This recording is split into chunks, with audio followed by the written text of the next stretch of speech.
Yes. LDNRBS. We have another guest in the building, guys. We've got Free Another Your one. Mind founder, Natasha Benjamin. Give a clap out him. We're here for the second time. I know. The second time. That means we love you, Let's get the, so, yeah? We good? Push it back in?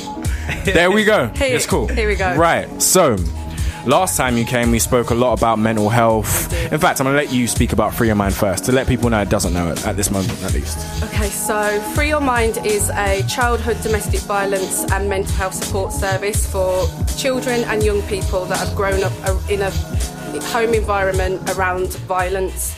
It's quite unusual because most domestic violence services focusing on the parent, but we focus solely on the children and the young person because the effects of domestic violence on young people and children are massive and aren't very well documented, but we have all that, and our purpose is to make sure that any young person or any child that has been through that doesn't have to suffer with the lasting effects into their adult life. And even if they do into their adult life, we're still here for them to help them to heal and recover from those things. Nice. Also, I wanted to ask about yourself. I wanted to get to know you, the person behind Free Your Mind. So, to do with everything with yourself, how did you get into Free Your Mind and what made you want to get into it?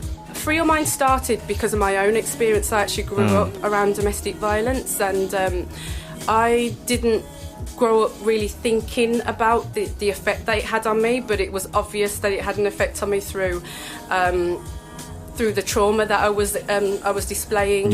I wasn't an angry child. I was actually quite withdrawn, and that was a reaction to the violence because just because most things would make me jump. I was really anxious all the time. I also went into care, and I went through so many different things and kind of just went under the radar. So all my issues and problems weren't recognised until I hit a wall, which was a breakdown. And that's when I actually got some help and looked back to my childhood and realised everything that I'd been through, everything that I was doing was a direct result of growing up that way. I wanted to ask, what are your views on parents disciplining their children? You know, like now children and youth have rights to. Basically, you're not allowed to be able to discipline your child, or they say you're not allowed to smack your child if they do something wrong. What do you think on that?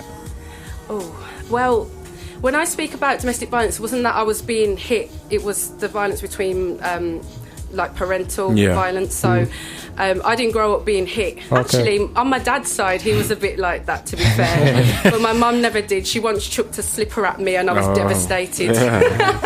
That's a whole other story. I don't know.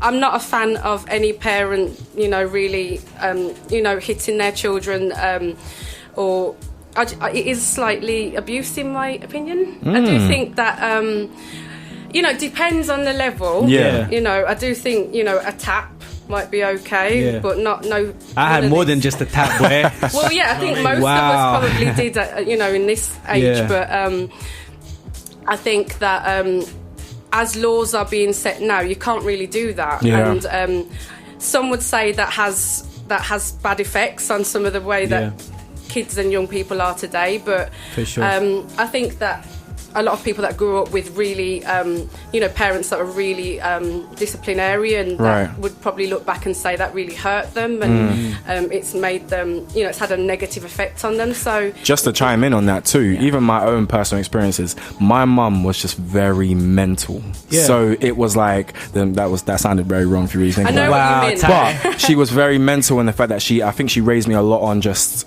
like, you have to do the right thing or I will be disappointed. And I think that played such a big part with me that it was likewise, I didn't need to get hit. That was almost just as powerful. She gave me that look for sure. You just knew. You just knew. You don't want to do something. I used to sometimes I used to be a naughty child, so I used to get. We all know this. Why is that not a surprise? I used to get. One time I got a beating in public. I used to look at strangers for help. Oh wow. Would they help you? No, they were just. Of course. I'm gonna get involved in this. So Of yeah, course. Natasha. First of all, I'd like to congratulate you for inviting me over to the 50th anniversary yes. of Amazing. Free Your Mind. Amazing. And also, happy International Women's Day. Thank To you. me, you're a very inspirational woman yourself. Someone I look up to, and you're a role model to many people, and a very inspiring person. Indeed. Nice. Thank you. And he brought her flowers today too. Of He course, did. Such a nice man. I had to. Such a I nice had man. to. Definitely. Yes, where's the rest? Next time you got you All for right, sure, all right. for sure, for Okay. sure. Hold Make you it to a that, full- hold you to that. But also to do with Free Your Minds as a whole, going forward, like, what kind of things would you want to expand with? Because I guess you've just gone through your 5 years now. Yeah. What's the future for you guys? The future is to expand the team so we can help more and more children, because sadly the demand is there for our service. We do not have enough people on board, but that's a bit down to funding as well. So the aim this year is to create enough funding for us to take on more people, because we are overrun with children being referred to us. What motivates you to keep running Free Your Mind, and what's the hardest thing you find about this industry That's for a good people that don't question. understand? It's a good question, because sometimes I don't even know. Sometimes you have to, kind of push yourself to be motivated. But the main thing is just knowing that there are children and young people out there suffering. I get emails, I get messages all the time from young people that have grown up that way and are living with the traumatic effects, and that just gets me up every time. Interesting. Sorry, Ty. I just wanted to know, how was it visiting Brixton Prison? Oh yeah. Yeah. Oh gosh, that was in October. It was eye-opening, really eye-opening. And Why did you visit, by the way? we went to talk about childhood domestic violence because a third of the prison population are people that have grown up around domestic violence. So we went to talk about it. So hopefully anybody in there can start to look back and start to kind of maybe heal and start to, I don't know, so a lot of those people might be looking at their childhood and thinking, oh, that's all happened to me, but not realising that there's a way out. So did you speak directly to any of the prisoners? We did. A prisoner actually interviewed us. Okay. Yeah. And the funny thing is, he actually grew up around domestic violence, but it wasn't set that way. We didn't know. It just came out during the interview. Yeah. And we met loads of the prisoners. We went into the bakery, we went into the clink, the restaurant. We actually got a good tour around it, and it was really weird because there'd be parts where you're like, oh, this is really good, and then you'd be like, wait, no, I'm in a prison. Was there anything that, aside from that, was surprising to you about the inmates, about in general the experience? Do you know, it was how normal they seemed. Yeah.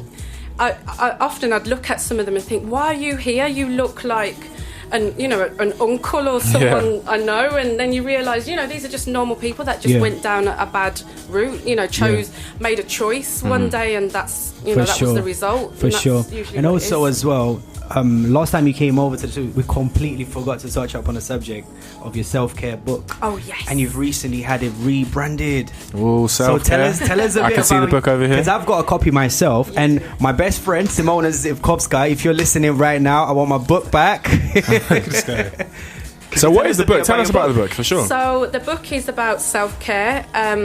That is a massive thing in the kind of journey to look after your mental health and well-being, because most of us don't do it. We kind of wake up in the morning and just get straight onto what we're doing, and we don't stop until we're hit by a cold, hit by a mental health problem. And self-care is the way to prevent those things to happen. It's about looking at how you can maintain your mental health without going into a mental illness. The things that, it's simple things like working out when you're feeling stressed or really anxious, what can you do to sort of combat that? Knowing, and that's the thing, self-care is different for every person because everybody's life is different. If you've got children, you're going to be really busy compared to someone who doesn't. So your self-care might be having a bath away from the children and having that moment and time for yourself. Yeah. Whereas if you don't, you've got many more options. You can go to a spa, you can go and get a facial, you can just put on your music and dance around your living room. That's what I do. Listen, I do it. Yeah, I do it. It's really simple stuff. It doesn't have to be complicated, but we make it complicated by saying I don't have time, and you really do. It's it's a little thing like having, stopping and having a cup of tea, or going to your local cafe and getting out of your house for the day. True. Just really little things that improve your life. Also, I wanted to ask this. I wanted to say, with Free Your Mind, they do a lot of things, like in terms of mental health too and self-care. Yeah. Now, I wanted to know, all of the things that you guys offer services for, have you personally been through them? Yes. I mean, the service that we have in the domestic violence refuge I never received because there was no service like Free Your Mind back then. Yeah. Plus, we didn't go into a refuge. It was never offered. Me and my mum, we actually just fled one day and went to like a neighbour's house and kind of went from there. But I went into counselling, but it wasn't the kind of counselling that we give because I couldn't relate to the lady that was giving me counselling, whereas with Free Your Mind, everybody that runs the support service, and when I say that I mean they directly go into the refugees or into the school or into the community to work with these young people. They have lived experience, so they can offer that back to the child and say, so the child, because often the child will say to you, why are you here? Are you, lots of strange things like, are you a boss? Yeah. Are you a teacher? And you're like, no, I'm here because I actually grew up like you did. Oh. Right. And that really drops their defences down, because before that you're quite a scary authority to them. And it makes such a difference, and you see a massive breakthrough when that happens. And talking about young people, you recently tweeted, and I quote, that you'd like to live in a world where children affected by domestic violence know that there is hope and better life beyond their experience. Is that fair to say that such aspirations are the ultimate aim of Free Your Mind, or is there other legacies you'd like to leave behind? Beautiful. I mean, that is the main aim in a nutshell. But I guess in the long term, I'd like to see domestic violence eradicated totally, but if we're being honest, I don't know if that's ever really going to happen, because there's lots of factors into how that occurs and things that we just don't have control of, sadly. It affects nearly 2 million children in this country alone and 1 billion worldwide. So how do you feel about the government influence upon things like this? Like, how do you feel like they affect it or help it, or lack of? Yeah, it's more of a lack of, if I'm honest. They're cutting funding everywhere, and it really baffles me, because it makes me wonder where this funding is going. They're cutting services to domestic violence, to mental health, in schools, all the services that actually are needed. Even to things down like the fire service. Of course. We need those things. Where's that money going? What are they keeping it for? And not to get out of control, but it's get out of control. It's fine. To stupid things like to war and things that we just really don't need, and that bothers me, because when you look at the roots of some of these people that are probably doing those things. This is it. Yeah. Amazing. That's a good point. Exactly. A lot of these situations do full circle with this. Yeah. Now, before this interview, obviously I didn't know who you were. Yeah. Now, I don't think that's a good thing. How do you feel about what you're doing? Do you think it's been advertised enough to say, look what we're doing something right here? Do you know what I mean? Give us a bit more credit. How do you feel about that? I mean, I'm not my best promoter, to be honest. I always retweet you though. Yeah, you do. You're great. Support. I mean, I try, but I like to just get my head down and do work. Of course. Because I run the service, it's hard for me to be out there going, look at me, look what I'm doing. Exactly. And I know a lot of people that run services. I don't know how they find the time to take so many pictures and videos and stuff. I just don't. But that is the aim to do better this year. We've got a new marketing lady, and she's going to help us better that part of things. We haven't done too bad.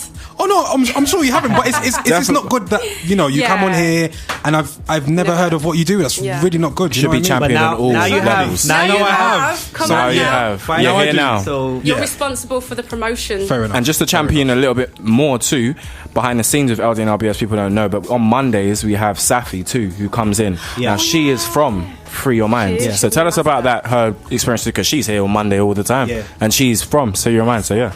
Yeah, Safi. I don't even remember how Safi came to us now.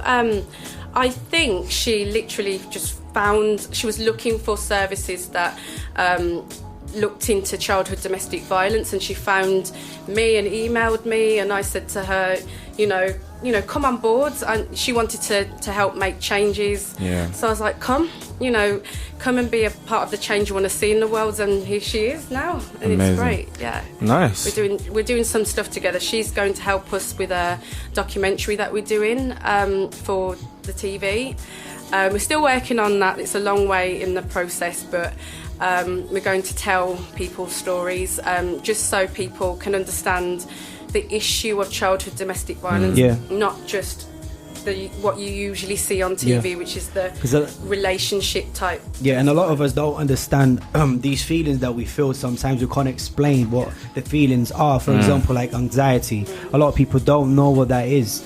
So how would you better elaborate that feeling? How do you spot Great question. How do you spot depression or anxiety in a young person? Yeah, very good question. Great question. Yeah. It's depression. Well, there are two different things. Firstly, depression isn't always easy to spot because you can have low functioning depression and high functioning depression, which means that low functioning depression is easier to spot because you'll be low in mood, you'll be sluggish, you'll probably isolate yourself, you won't have the motivation to do much.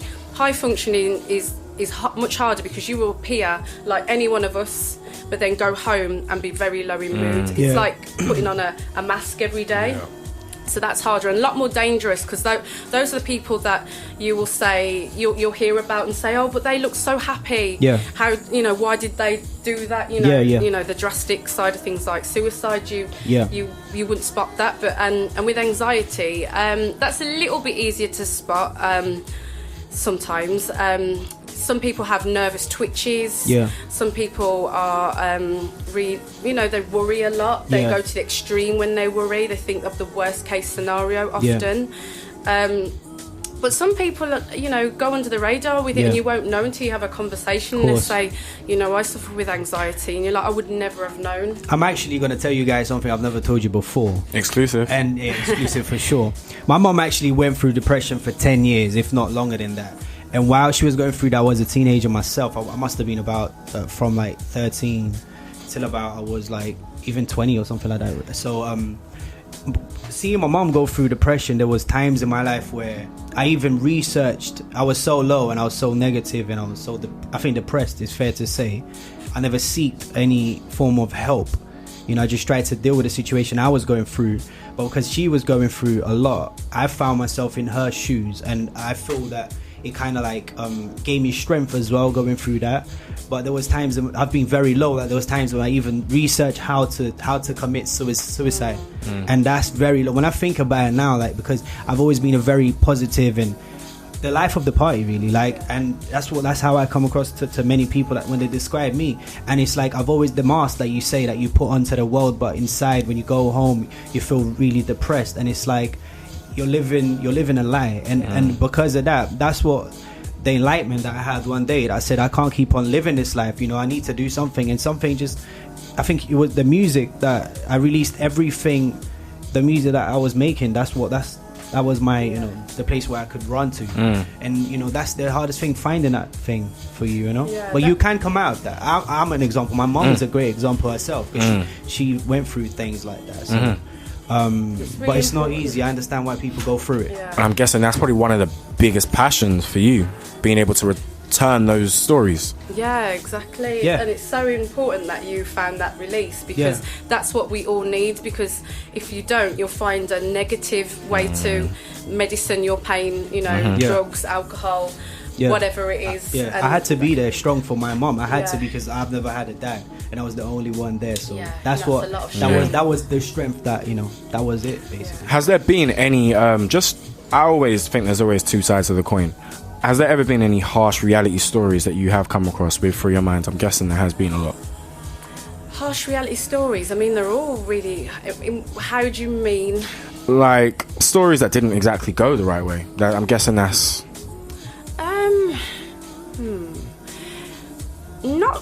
Possibly. I mean, there was That a shows case, that Free Your Mind is a successful I have situation. to say, we're Exactly. quite successful. We work with people to the bitter end. We don't give up on anybody. Yeah. There has been times where we've been working with young children in a refuge, for example, where the situation has got out of control because a parent has let the perpetrator know that's where they are, Yeah. and they've had to let the family go because Yeah. it's become dangerous for everyone, including all the people that live in that Yeah. building. And so that's not great, because that means we've probably done a good few weeks, months of work with these children, and suddenly just get pulled away. Yeah. And you just don't know what's happened to them, and we really don't like that. Yeah, definitely. In also, like, what do you think? Like, in my personal view, I understand that I think social media is like most probably the biggest causes like of mental illnesses in young I people. agree. Do you agree with that? And what do you think like such companies like Facebook or Instagram could do Or Twitter. to change that? Or if you was in a position of power yourself, what would you do to change that? Is there anything you could do? That's such a good question. Firstly, I do think that social media has a massive effect on our mental health because Comparing it's expectation. comparing, Yeah. it's comparing, it's pressure. You know, like I said to you, I don't have enough time to promote myself, but I see people that do and think, oh, I need to take a video now, put a picture up, show me just typing on my computer so it looks like I'm doing, doing Indeed. work today, when that I really am. But sometimes it makes you feel like you have to prove yourself just to all these people that Fit in. that half of them you don't even know. 100%. 100%. And that creates a lot of anxiety and a lot of stress. I mean, I tend to not let that get to me. Yeah. But there's times where you do. Of course. And I think for most people, yes, that is a massive thing. You go on to social media and you see all these people living their lives in certain ways, and everyone's showing their highlight reel. Yeah. And you think, oh, why isn't my life like that? Oh, I need to do that today. And people absolutely, kill themselves, not literally, to keep up with those lifestyles. Since it's International Women's Day today, I've read that it's something crazy like 95% of females, and since we're talking about this as well, they go online, Go on. they go into social sites like Instagram, and instead of checking out what's going on, they look at other girls and they compare themselves to those girls. Natasha, are you one of these people? I'm not- why? Can I ask you, like, do you understand why that is? I do as a understand female? it. Yeah, of course, because what I do is I always look for outfit inspiration. So I'm not necessarily looking at the girl herself. I'm just looking for like ideas for what to wear. Yeah. Oh, right. But Fair enough. Other girls might go on there and compare their looks and things like that. Like, why don't I look like this? When half the time it's full of filter. Exactly. Yeah. And, all True these indeed. apps to change things, make yourself look nice. And obviously everybody knows like the pictures you take and put on social media are like your best one out of like 50. My Jammer said that the other day as well. She took to She put up social a great media, post. Yeah. and then she even said that someone actually commented on her picture saying that they don't want to eat or something because they want to starve themselves because she's got the perfect body. And she said, listen, it's not even that. She's taken hundreds of pictures before she even got to that picture. She knows the right angle, she knows everything. And so Because we're also strapped for time too, I wanted to ask Natasha too, for anyone that is around or even listening to this right now and possibly going through the same things we've been talking about, how could they find you, and also what would you say to them? Oh, well, I would say first that you're not alone. Help is there. Talk to somebody. The first step to getting help for anything is to speak out. Otherwise you will, you'll continue to be where you are. So it's really important that you just speak to somebody. Yeah. Come to us. You can find us at www.freeyourmindcic.com, or you can email info@freeyourmindcic.com, and find us on all social media, Free Your Mind CIC. Yeah, that's it. There we go. There we go. For sure, this is the second time we've had Natasha I know, up. thank you. Hopefully it can happen again too. We should always do these updates so people realise mental health is a real Crucial, issue. man. Crucial. Real Don't issue. talk about it enough. Affects everybody, really. Yeah. And it's funny, we have a lot of artists, we have a lot of people doing film and all that kind of stuff. It's all affected by something like Can this. even talk about Stormzy. Even Stormzy's new album. I was recently. so happy to see him do that. Yeah. because Come out and- he's yeah. speaking to a demographic that will definitely Yeah. find it really hard to speak out because they're trying to show a certain image. Yeah. So it's really important that he did that. And because he's in a position, he's like a role model as well. Yeah, Now a lot of people are exactly. going to be coming out and talking about things like that. Yeah. Very important. Very, very important. Any last things you want to say, Miss Natasha? Oh, buy the book. By the book. Yeah, I No, they recommend should. it. Tell them. I Tell them where they can recommend it. find Each it. step on Amazon. Yeah. Learn everything about self-care. Mm-hmm. Also, it's a mindfulness book. You can colour things in, so that helps relaxation and things Yeah. like that. So yes, get your copy. It's only $6.50. There we Bargain. go. There we go. Bargain. There we go. Right, LDNRBS, Natasha Benjamin. Hey. We'll be back. Well, we're gonna play some more music out Of here. course, We're of gonna play some course. music. We're gonna still here for a little bit. So yeah, LDNRBS. Get into the adverts now. Hey, Natasha Benjamin.